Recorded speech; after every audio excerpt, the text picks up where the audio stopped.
it's a very simple portrait of the king, looking side on towards the left, as his ancestors have done before.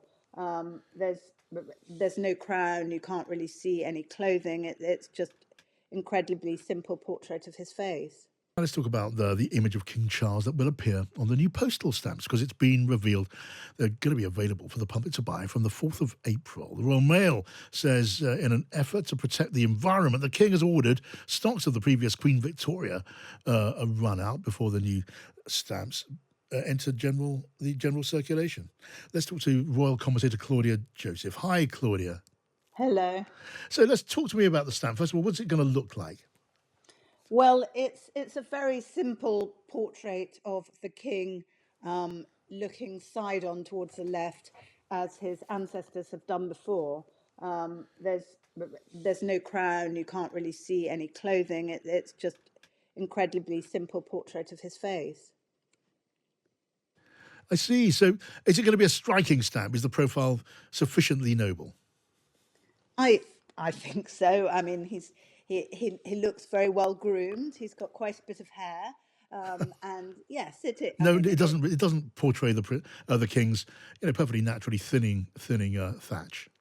Well, not entirely. Not. I mean, I'm sure it's a naturalistic portrait of him, but yeah. I mean, it's side on, so obviously you can't see from that angle. Yeah. I'm not being entirely serious about that. I'm sure it's a perfectly noble depiction of Yeah. the king. And which side do you see? Is there a sort of, what's the protocol when it comes to that?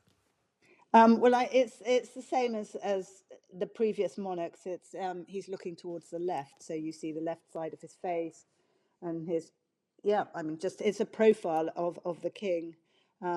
He's not wearing a shirt and tie as ancestors before him. In fact, it's difficult to tell whether he. I think they've just cut out his head, to be honest. So Yeah. there's no frills. And It's no very simple. crown, Claudia. Is that to be expected too? I mean, the late Queen was depicted with a crown. Well, I think actually, historically, if you look back to Queen Victoria's day, Queen Victoria was depicted wearing a crown in 1840 when the penny black was issued. But all the monarchs, all the male monarchs since then, none of them have worn crowns. So it's not atypical.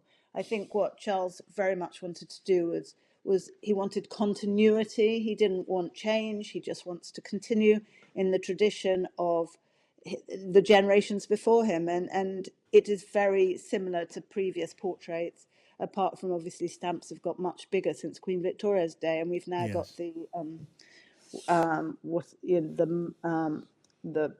the code on the side. I can't remember what it's called offhand. Yes. And King Charles has made it clear that he doesn't want the stocks of the late Queen's stamps to be thrown out. His will take its turn, as it were. Well, absolutely. I think we know that he's the king of sustainability, and he mends all his clothes and has had them for years. And obviously, it would be not great for the environment if all the old stamps were destroyed. I imagine also they'll become collector's items in their day. Obviously, stamps of the Queen Yes. dating back 70 years. Will be valuable. Yeah. I mean, the king is clearly not a young man. I mean, to what extent is the image on our stamps updated? Because that does take place, doesn't it? Well, they do update. I mean, I'm not sure how many times the Queen updated her stamps, but in reality, I would think that, these are pictures of a relatively elderly man, and unless he's on the throne for 30 or 40 years, I don't Yeah. think that they're going to need to update them. Okay, well, they will be with us in good time. Claudia Joseph, royal commentator, thank you for your thoughts on the new King Charles stamp.